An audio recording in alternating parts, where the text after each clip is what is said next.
Free. Please rise and say the Pledge of Allegiance.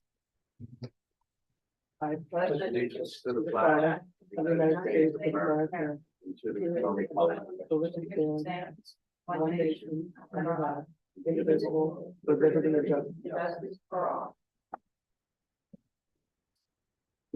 Thank you. All right.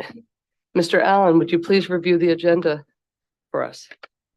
Good morning, Madam Chair, members of the board. I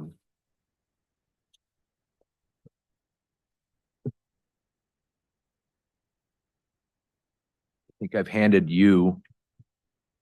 There we go. Do you want my copy? Each of you, my copies of the. Thank you. So the consideration of the agenda, which we're currently doing, public comment, elections director report, the certification of the results of the November 7, 2023 municipal election, and the next meeting date and adjournment. Thank you. And immediately following that will be the voter registration commission. All right. Thank you very much. I can share with him. All right, with that, then we are going to start our public comment period. Just a reminder that everybody has 3 minutes, and to please state your name and your address if you would like to speak. Is there any public comment?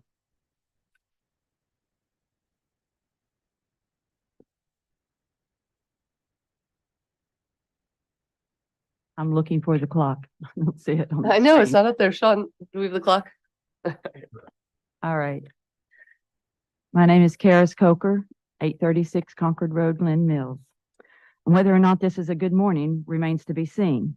The decisions you're about to make will demonstrate to the world the sincerity of your sworn oath to uphold, support, and defend the Constitution of the United States, and how sincere your Pledge of Allegiance is to the Republic for which it stands. As you know, a group of 12 candidates and authorized representatives filed timely petitions for recount in 13 Delco precincts, plus the counting center, on Wednesday, November the 15th. They paid $50 for the recount of each of those precincts. They took this action as self-represented or pro se petitioners. The county has accepted those filings and therefore has an obligation to respond pre-certification.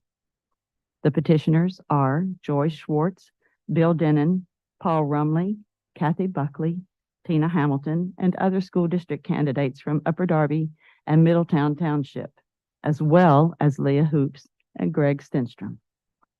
Thus far, they've been ignored by the county. They've not heard back from the Court of Common Pleas. However, the county has responded to petitions for recounts in Edgemont, Bethel, and Glen Olden, whose candidates were represented by counsel. The county is discriminating against pro se filers, a violation of their basic civil rights. Pennsylvania has a long history of encouraging, even requiring pro se arguments. William Penn, in his original charter, prohibited paid counsel. If a person needed assistance, it could be offered, but it could not be for pay. Pennsylvania still Penn stipulated that laws must be in plain language, easy to be understood by the average person. In the 6 p.m. meeting of Delaware County Council on November 15th, Solicitor Martin, very unprofessionally, I might say, and inappropriately, mocked the pro se filing, calling it harassment and conspiracy theory. According to the Pennsylvania Election Code, any 3 electors in any precinct may request a recount without needing to state a reason for that request. The county cannot and must not certify with outstanding petitions that have not been addressed. Patrick Henry, on March 23rd in 1775, he said, "There is a just God who rules in the affairs of nations, and the battle is not to the strong alone. It is to the vigilant, the active, and the brave." He concluded with those famous words, "Almighty God, I know not what course others may take, but as for me, give me liberty or give me death. What will be your choice?" Thank you. Please. I am Kathy Buckley. I am from Edgemont Township, and I am the #1 leader of the in-person vote for school board. We are asking for a recount. We put it in a timely manner. We have many people supporting us, and we are asking for a recount. If you certify, there's going to be issues because there is a request for a recount. And I don't know why it has been stalled. This is almost the same tactic that I saw over a year ago with the incident when I was poll watcher, that it has been stalled. I am assuming it's still in litigation. I still haven't gotten an answer. What happened? Where's the report from a year ago? And now we're into this again. I don't understand why there's an issue with a recount. If the numbers are correct, you should have no problem with a recount. Have a good day. Well, Ms. Buckley, I just, have you put in I'm not sure what you're referring to, maybe others know, but if you have a request for something you haven't seen, have you put it through the request, the email? Could you put it through formally so that we understand Yes. what you're asking for? I don't know what you're asking for, so. You were the one that told me almost a year ago that it was in litigation and it was in process, the Okay, report. But if you have. And I have put paperwork into the county requesting it and got it stamped for my report. I have put it in writing, sent it to the DA's office. I have put it in writing numerous times, and it has been nothing but ignored. I have come to city council, mentioned it. I've come here, mentioned it, and my report has not been addressed. And it's been over a year. Okay, I Yes. again, I apologize. We have a lot of business over the last year. I don't remember, but I will ask, I will look into it, but thank you for raising something. If you, Okay. I don't know whether it can be responded to today because I don't even know what we're talking about, but I will look into it. So thank you. Okay, please look into it. Yeah. Thank you. Anybody else?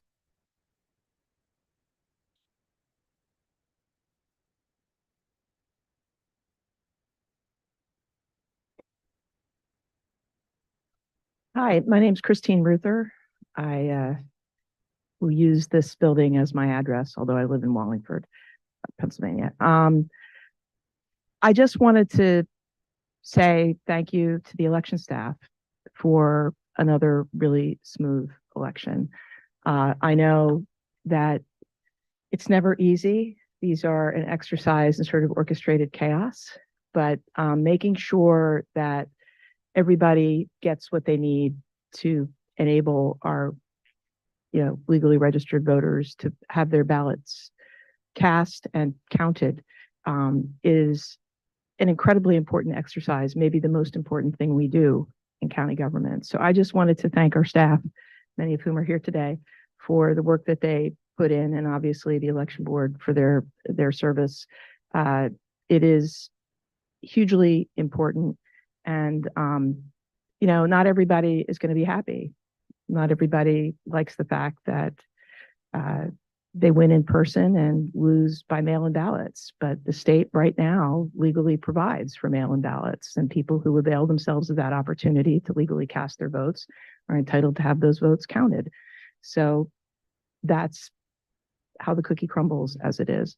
But I just wanted to make sure that somebody was on record as acknowledging that this is a difficult thing to do. And there are a number of things that went exceedingly well this election. And I particularly like to point out the effectiveness of having a full-time poll worker coordinator involved. I think it really facilitated the training of new poll workers, and it eliminated so much of the stress that local committees would feel when they realized that somebody was supposed to be a judge at a polling place and could not do it. So having that go away and having somebody who really understood who the people were, who had the training, who was set up to be an emergency JOE, could get everybody there. It was an enormous help. So thank you so much. And I look forward to seeing you, except for those places where people properly filed for a recount by filing for every precinct in which a race was on the ballot. The challenge, the concerned race was on the ballot. I am looking forward to the certification of the results today. Thank you. Thank you very much, Councilwoman.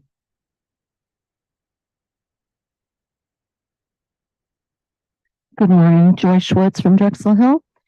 Also would like to echo some of Councilwoman Ruther's words in thanking Board of Elections, thanking the election workers.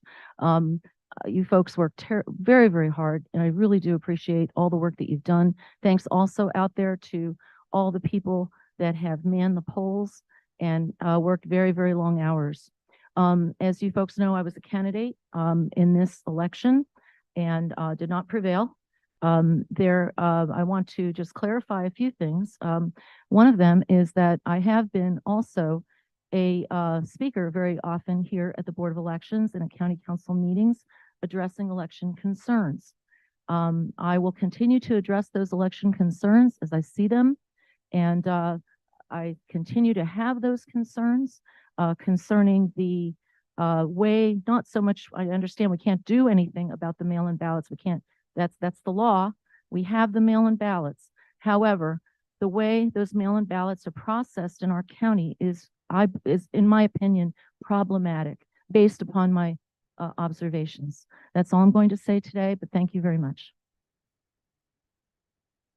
Any additional public comment? All right, then, Mr. Allen, the Director of Elections report, please. Well, I'd like to thank first off a few people on staff and a few people around the county. And then most importantly, approximately 2,000 poll workers who've been with us year after year. As was noted, put in an extremely long day with a very complicated set of laws that they are tasked with enforcing. And they come across all kinds of different challenges.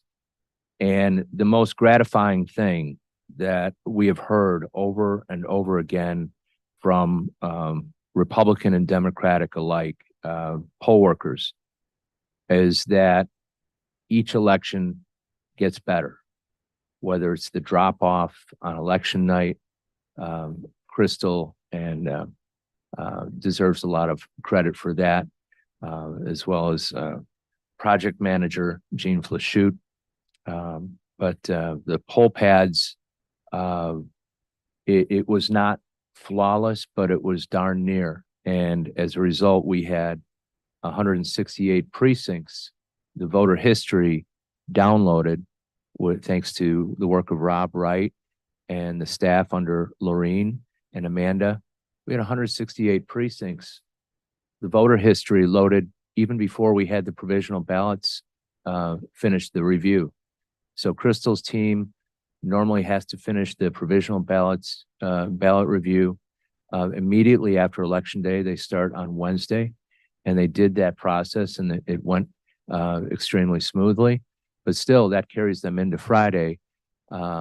And then the recommendations to the board, dealing with any challenges, what have you.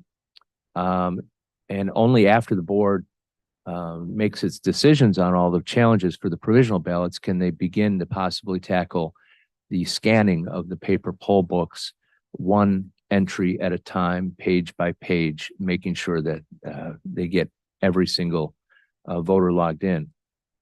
And we had 168 precincts out of the 428 downloaded and uploaded the Friday after Election Day and ready to upload to the state. We found some things that are going to help us prepare even more for the primary, but we were extremely gratified by that the training sessions went well. That the poll workers adapted to this new technology extremely well, that the voters and the poll workers, in fact, expressed that check-in now went so much faster and more smoothly, that they found that they now had a backup not at the check-in station, but at where they were issuing the ballots, and then were there enough, three-sided booths or full freestanding booths for people to vote in. So we're going to have to look at that. So overall, the process is getting smoother.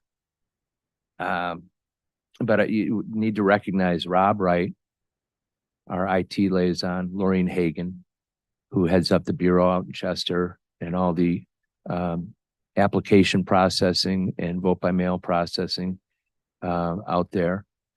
Crystal Winterbottom, who does excellent work, and also here with her is her deputy for voter registration and all that that entails. Jackie Dunn at the warehouse, Amanda Wallace, our chief administrative officer, and as you mentioned, as was mentioned earlier, Pam Lairdson, our new poll worker coordinator. So we have a cohesive full-time person who's dedicated to the recruitment, training, and pay, timely processing of all the documents and preparations for our poll workers. And it has made a world of a difference. And we're not paying any more Monarch for a seasonal, expensive, costly. This is a good thing. But when it comes to introducing new technology, Pam and Rob were key to that, along with Tony in the bureau downstairs, making sure that this room could get reset up 15 times. And it's been gratifying to hear that the county agrees with us that rather than go from 1/3, we had about 39% of our precincts covered at this election, to 2/3 at the primary, and then 3/3, or all 100% rather, next November. Everybody's in agreement that we want to rip off the Band-Aid and get this going at the primary, so that if there are any other small wrinkles that we need to address, they're all addressed, and all the poll workers have experience with this technology at the upcoming primary in 2024. We've taken all kinds of steps to try to make this smoother for the poll workers. We simplified it, and color-coded envelopes. We've got the binders now for the numbered lists of voters with the carbons built in, and the dividers sheets. It's much simpler and more straightforward for them to use. Simplified and color-coded the return sheets. All of that in turn feeds into our success at the return board, where all 428 precincts, we went through all the records, and there were no glaring inconsistencies, anything that would give rise to the notion that there was error, fraud, or some other kind of mistake. The ballots that were issued versus the ballots that were used were accounted for. We also introduced for the first time that the provisional ballots had to be printed out on the touch writers. And this did two things. It made sure that we operated the system in every precinct. We don't have 428 sets of eyes. So for the most part, as far as we know, they were setting up the touch writer, but in some jurisdictions they might not. And that's an important component to make sure that the accessibility feature is available. There is one scanner, for example, in Chester City, where we have 2 touch writers there because there's a significant blind population.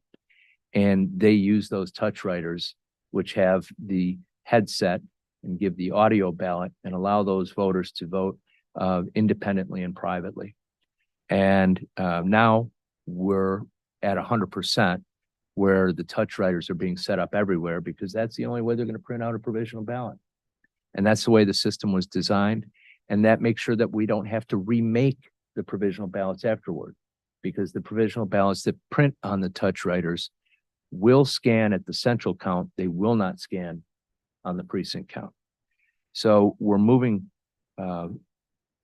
each election, I feel, closer and closer. We'll never be at perfection, but that's for the afterlife. But we're moving closer and closer to toward that goal, and making it easier for our voters and easier for our poll workers. And I can't say enough how proud I am of having the best staff in the United States in terms of election administration. Thank you. Thank you, Mr. Allen. The best part of this job, and thank you, Councilwoman Ruther and others for appointing us as we get to bask in the glory of all the great work that you all do. And certainly can't take credit for it, but the comments that I've received about the training, and just each year, people want to still comment. It gets better. They're like, oh, it's even better. And they're like, I couldn't believe it, but it got even better.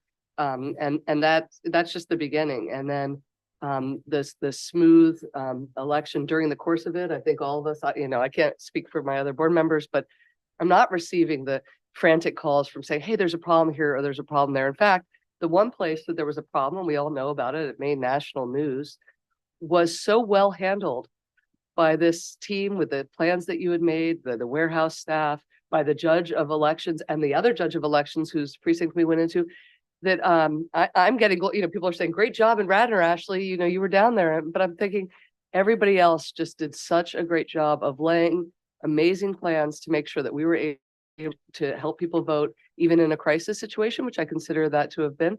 It was amazing and wonderful, and something everybody, even if you're not a part of it, Crystal, you're a part of something else, but you're still a part of that. The whole flow of our team and all of your capabilities across the board just make this just an honor to represent you on the board, and to work with you all in these elections. And the numbers got up.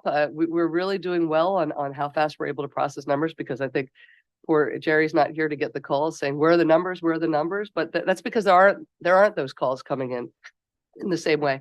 And then, and as the Secretary of State reported, there were no serious irregularities, but as we know locally, believe me, the Delco Times would have been front and center with everything. The only thing we had was the Radnor situation. It was handled beautifully. So you all are amazing, and all of you collectively, and those who aren't here, just together, we're just functioning at such a high level. It's a proud thing to be able to sit up here with this election team. I want to give everybody else, I don't know if you want to comment on the election report before we move to certification, but I want to give everybody else a chance to do that if they'd like to. Mr. McLean. Madam Chair, I would just echo your comments. I think they were well stated, and also echo Mr. Allen's comments. Once again, we had an election that ran smoothly. I think the residents of the county can be assured that, we conducted a fair and free election. We'll continue to look at things as we always do, ways to improve. But I want to thank Mr. Allen, especially since post-election, because a lot of questions come up, and I think I've been in contact with Mr. Allen on a daily basis, including weekends. Since election day, to ask him questions, to pass on information or comments that I've received, or issues that have come up during the election. But otherwise, I think our residents can be assured that this election was fair and free. Mr. McBlain, I just want to tell you, I welcome your calls, weekends and evenings. And I also appreciate that you did not call during the Eagles game, which of course they won. No one could breathe during the Eagles game. I don't know how anybody could make a phone call. Whew. Mr. Alberts. Yeah, I mean, obviously, I think everything's been said better by my colleagues, but in terms of people getting frantic phone calls of where are the numbers, I think those calls go to me now. Okay. And I'm very happy to report that my answer is just refresh your browser every 30 minutes. They're up there. I can't find them.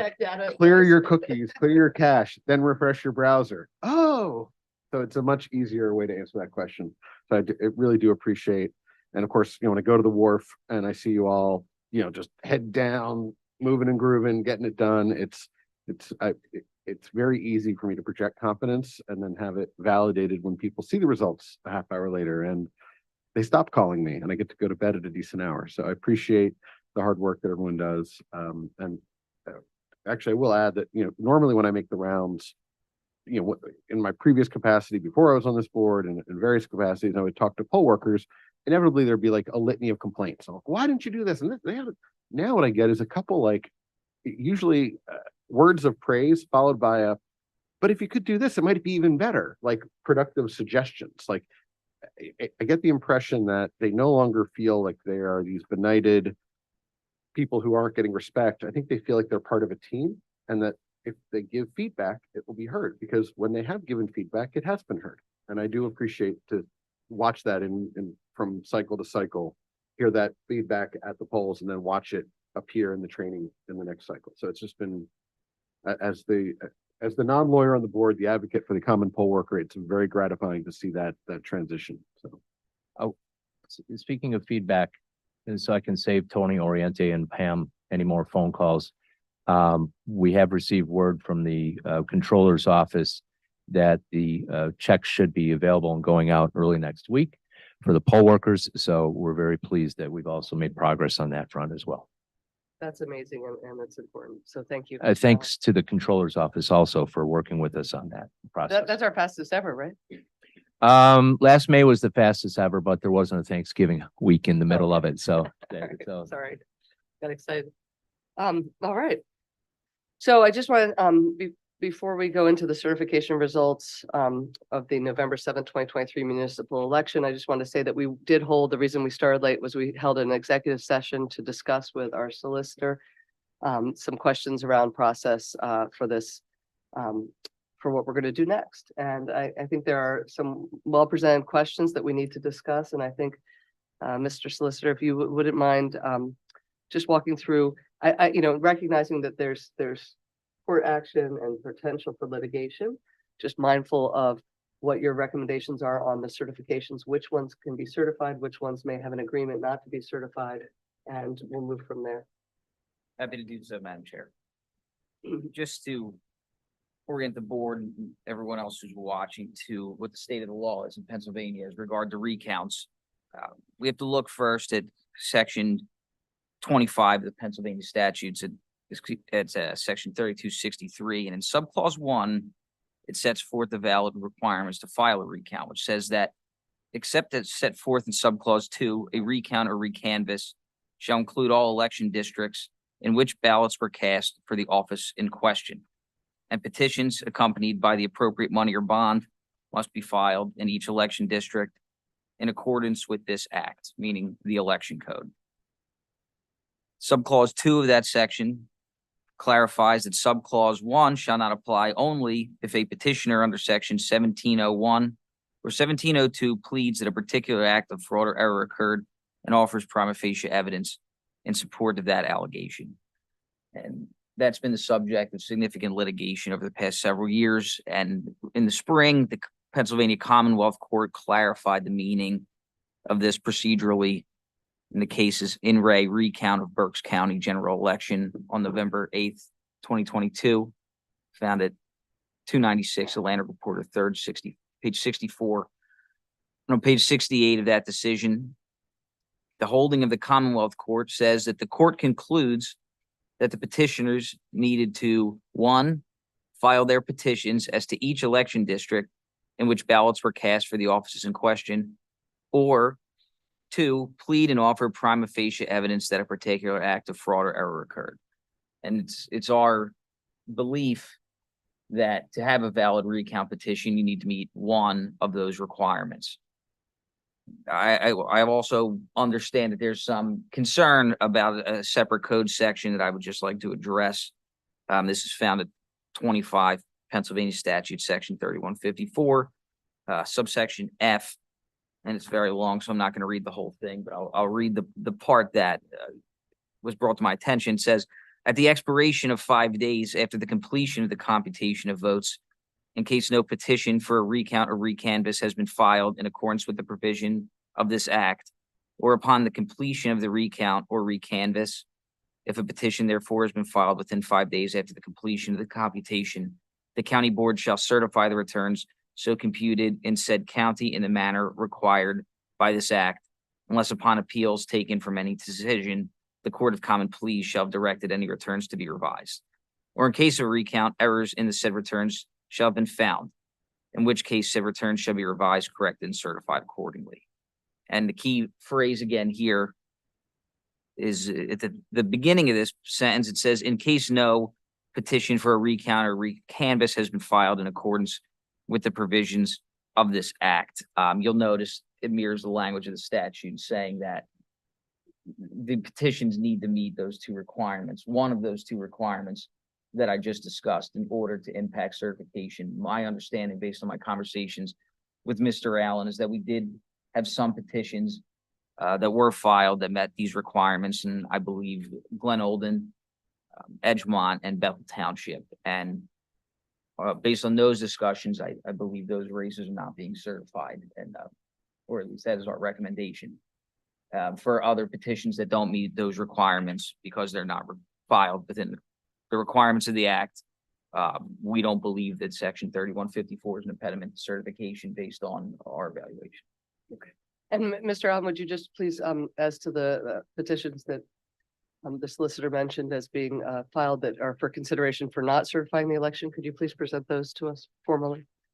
Yes, Madam Chair. At this time, I would ask that the Delaware County Board of Elections please make and consider a motion to certify all of the results from the November 7, 2023 municipal election, with the exception of the following: 2 contests in Bethel Township, 1 in the contest for Township Supervisor for a 6-year term, another in the contest for Township Supervisor for a 2-year term.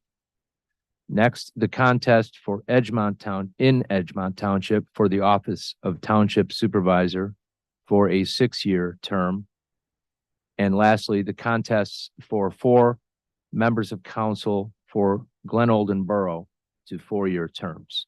In each of those cases, they are separated by fewer than 35 votes, and they've filed petitions in each of the affected precincts. Would we like to take up that motion, or if there's going to be a concern about dividing it, I'd prefer to know now before, just for purposes of discussion. Obviously, we'll have discussion. Mr. McLean, are you comfortable with making the motion as presented, or should we have the discussion first? I'll make the motion as presented. All right, that motion is on the table. Let's have some discussion. I will start with you, as more senior of the other 2 members. Well, thank you, Madam Chair. It's not an age comment.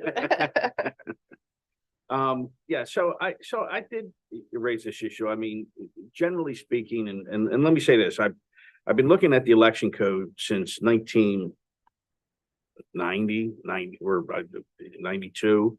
And it continues in many aspects to be a puzzle to me. It was written in 1937 for different times and different procedures. And I think part of the problem with Pennsylvania election code is that it makes certain assumptions that things will be done in a certain time manner that in modern times just doesn't occur or is not feasible.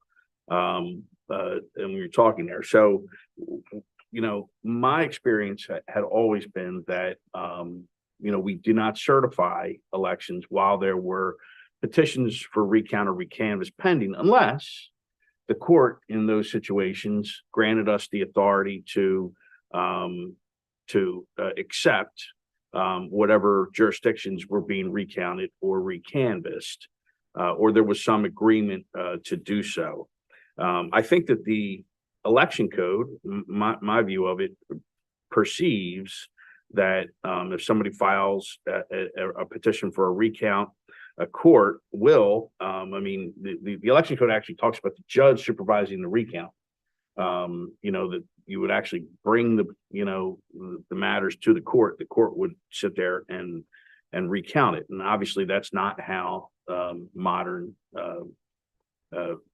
vote procedures are accomplished. And that would all be accomplished within a couple of days, certainly, you know, enough time prior to the 3rd Monday following the election, wherein we're required to certify the election by.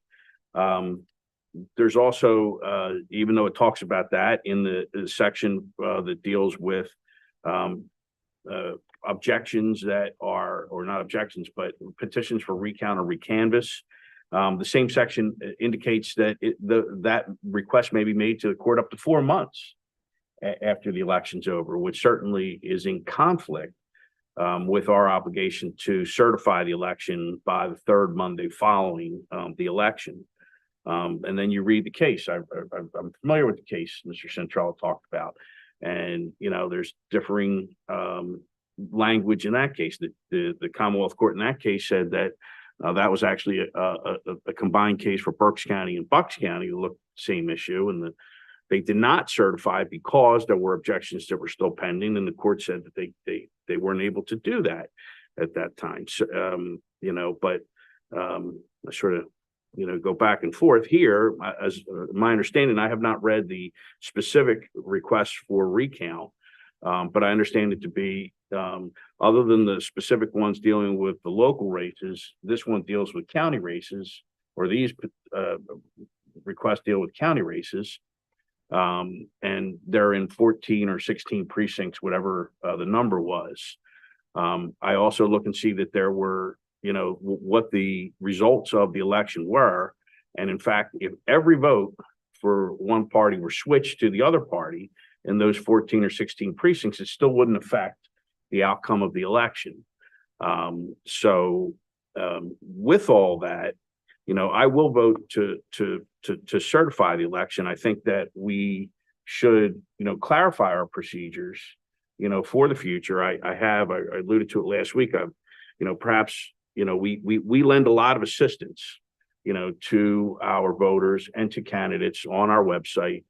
I would urge us to, look at this, because there's been a lot of discussion after this election, because we have had some very close local races. I would urge us to, put on the website and come up with some types of forms that deal with how we handle this, for requests for recounts or recanvass, and also take another look at this certification. Again, I feel comfortable doing it here because, once again, that doesn't, in my view, impede the ability for the petitions for recount or recanvass to move forward, because they could have been filed up to 4 months after this. Obviously, if those petitions, they will be scrutinized by the court to make sure they're in accordance with the Commonwealth Court's current rulings on what needs to be included. That will be up for the court to decide. And if the court orders that there be recounts and recanvasses, and there are problems that are discovered, the code contemplates what happens, when that occurs. So because I see that we do have an obligation to certify by this upcoming Monday, and because I believe that the individuals who filed, may proceed, and the court may order the recounts, and there are separate provisions to deal with if fraud or some error is uncovered, they can come back to that. So I know I realize I'm sort of going back and forth, but No, but I'm very conflicted. And again, I really think it goes back to, the Pennsylvania election code needs to be substantially reformed. I don't have any hope that that'll happen in you're not offering near yourself to a future. commission, because maybe you could be recommended to a commission to do it. But I think there are competing provisions here. I've read the comments in paper by different people. I understand the purpose, is sort of to test election integrity matters and not so much to contest the outcome of any specific races. So with that, I think both of those things can be accomplished if they're done in conformity with the law, while we do certify the election. Thank you. And we will have the opportunity with the ones that we are holding an exception to view the results of our work. It will be under that scrutiny. Thank you very much, Mr. McBlain. I think Mr. McBlain suggested, obviously we can't give legal advice to the public, but putting something on the website about recanvassing and research and certification procedures in close elections would be helpful to the public. It's certainly something that does come up frequently now. Certainly. Did you want to comment on that? Just one thing, I'm not aware of any of these petitions citing any specific office, county or local, first off.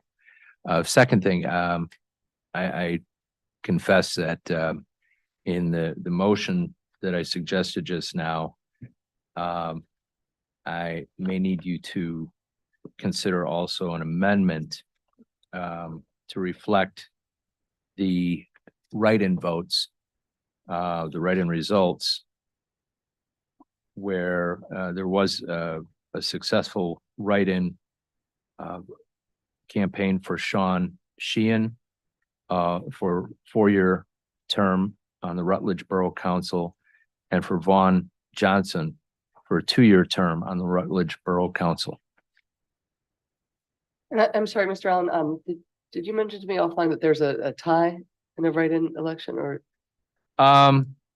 Yes, there's also a tie for the office of constable, Yeah, if you, Prospect Park Constable. Prospect Park Constable, where each received 2 votes, was it? So we would ask you to include that in the certification amendment to the motion.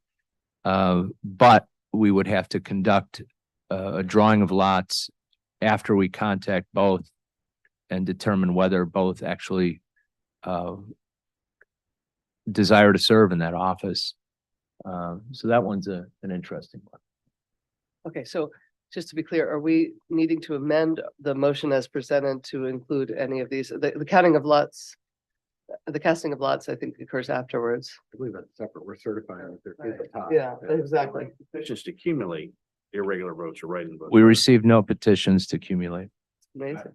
My impression of what we're voting on was the list. I mean, the most Yeah, the recent list. list that I've seen includes the write-in votes as uncumulated, and I know there was the 2 Rutledge and Prospect Park Constable were really the only ones where there hadn't been any candidates. But we don't need to change our motion because we certify them as presented and then if Yeah. there's, I understand. is that, Mr. Centrella, are you comfortable with that? Okay. All right, Mr. Alberts, do you have any comment? Well, if you want to meet me for coffee after, I have many comments to make about many things, but I came here to certify the election, so I'm ready to proceed. All right, as well. Okay, so all those in favor of the motion as presented by Mr. Mc. Okay. Sorry, this is out of order. All right, all those in favor of the motion as presented by Mr. McBlain and seconded by Mr. Alberts to certify the results of the November 7th, 2023 municipal elections, say aye. Aye. None opposed. That motion passes. Right. Thank you. So then just procedurally, Mr. Allen, I know you'll give the proper notices for the casting of lots and for any other, for the recanvassings that we have accepted from the certification. Yes, first off, I'll address the signature portion and then I can address the question that just came up.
Let the record reflect that the board has signed the certification documents. Next up, there was a question that was stated from the audience just now regarding whether or not there needed to be a written or verbal or otherwise return board report. I referenced the work of the return board earlier in my remarks. This question has come up repeatedly with the person who raised the question. And I've explained numerous times that a return board report is required only in the instance that the return board were to find instances of negligence, irregularities, fraud, or otherwise. The return board has the task of going through each of the precincts and seeing how many, well, first off, answering the question, were there more ballots cast than there were registered voters? That did not happen in any of our 428 precincts.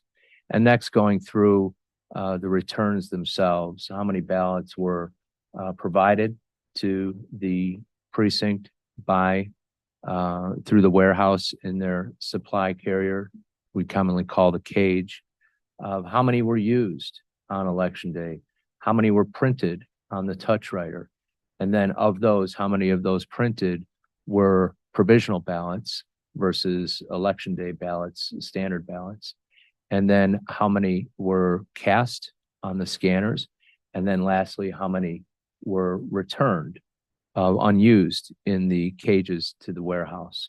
So they went through that process and verified that there were no signs of fraud or irregularities or gross negligence or anything like that. So a report would be required if they had found otherwise, but a report is not required under these circumstances. Thank you. Any other comments from the board members? No? Okay, Mr. Allen, the next meeting date, I think we're currently scheduled for next week. Is that still? We had a, Calendar, but- I'm a big believer in contingencies. And so although we had scheduled it just in case there was some kind of issue with the provisional ballots or anything else. Currently, the next scheduled meeting would be I'm not sure if it is the fourth Tuesday, but that falls on Christmas Eve. So I don't think we're going to be meeting on Christmas Eve, but we may need to meet sooner than that after the recounts for that are going to occur in Bethel, Edgemont, and Glen Olden. So that we may certify those results, or in the event they go to court, we'll give you an update. But our plan is to conduct those recounts, starting with logic and accuracy testing on Monday, and then the Edgemont on Tuesday, and then I can't remember the order. I'm sorry, strike that. Bethel first, and then Edgemont, and then Glen Olden over the course of those 4 or 5 days next week. All right, so I think the answer is stay tuned and look at the website. But in the next couple of weeks, we do expect to have a meeting. That is correct. Okay. Thank you. Anything else, Mr. Centrella? All right, thank you. Then with that, this meeting is adjourned and I call to order the Delaware County Board of Elections Voter Registration Commission meeting of November 21st, 2023. Is there any public comment on the voter registration meeting? All right, Ms. Winterbottom, report, please. Good morning. I have nothing to report. I can say that with the new poll pads that our voter history is going a lot quicker. We're probably today at 80% scanning of all the non-poll pad precincts poll books. You can see the date difference, right? Last Friday versus. It usually always goes into December for 900 books. So right now I think we should finish up today and tomorrow. And Mr. Allen has indicated that, and I think I've supported the idea of turning to full poll books for the next election in the primary, so that we can make sure before presidential general that we have any issues worked out. Would you recommend that, or do you have any concerns about that? I think this election, it was confusing keeping our poll pad precincts separate from our paper poll books where we have to pack differently. But so before election, we still have to print the paper poll books. We still have to Right, that's our emergency backup. get them ready. We still have to bind them. So before election, that's still all the same process. After election, it does make it go a lot smoother, a lot easier, especially given how many provisionals we have. Ms. Winterbottom, I also was hoping you could comment, even though we supply the paper poll books to the precincts with the electronic poll books or the poll pads. We provide those in a sealed pouch, correct? Correct. And what do the instructions on the facing outward through the clear plastic pocket say about opening or accessing that paper poll book? So we zip tied these pouches with the poll books in them. And in the big window on the one side, the other side has the precinct on it. The big window, we taped a piece of paper, bold red, do not open, you need authorization before opening this from voter registration, meaning they would have to call us so we know to make sure to look through that book. There were some precincts that called us on election day and saying, why does it say this? I already opened it. I want to see if it was the same message in the poll book, paper poll book, as it is in the poll pad, which is the same data. We only have one SURE system. So if it says affirmation or ID required, that's what the paper poll book will say. But they did open, cut our zip Which tie. means you have to look through. We gotta Yeah, skim through them, exactly. yeah. I thought you were gonna say break plastic if emergency or something was gonna be. It's kind of, that's what Basically it is, looks like, you know, yes. used only in the event. of- Yes, okay, and yet nonetheless, some people do. So there's always somebody who'll go through the emergency exit, right? I mean. So we I guess learned they these wanted things. to check and make sure that the poll pad said the same thing as the poll book, which it does. Maybe it's something we could make sure to add to the training why, so Yeah, we tried zip tying, but it's fine. You just Or- it's or- a little more work, right? it's just Maybe people going to could, padlocks? skim through, so we don't have to actually barcode all on a page. So there, I haven't seen any that used any. Nobody had called us. I do believe maybe one might have used one of the supplemental pages that we still print and put in those. But it was new to them. They didn't recognize that the supplemental was already in the poll book, Yes. just the efficiency. of Yeah. The electronic poll book. All right. Any questions for Ms. Winterbottom, Mr. Albert? Thank you very much. Great job. Thank you. Really appreciate all your Thanks. work. All right, anything else, Mr. Allen or Mr. Central? No, Madam Chair. All right, with that, we are adjourned. Thank you very much. Have a happy Thanksgiving. Thank you as well.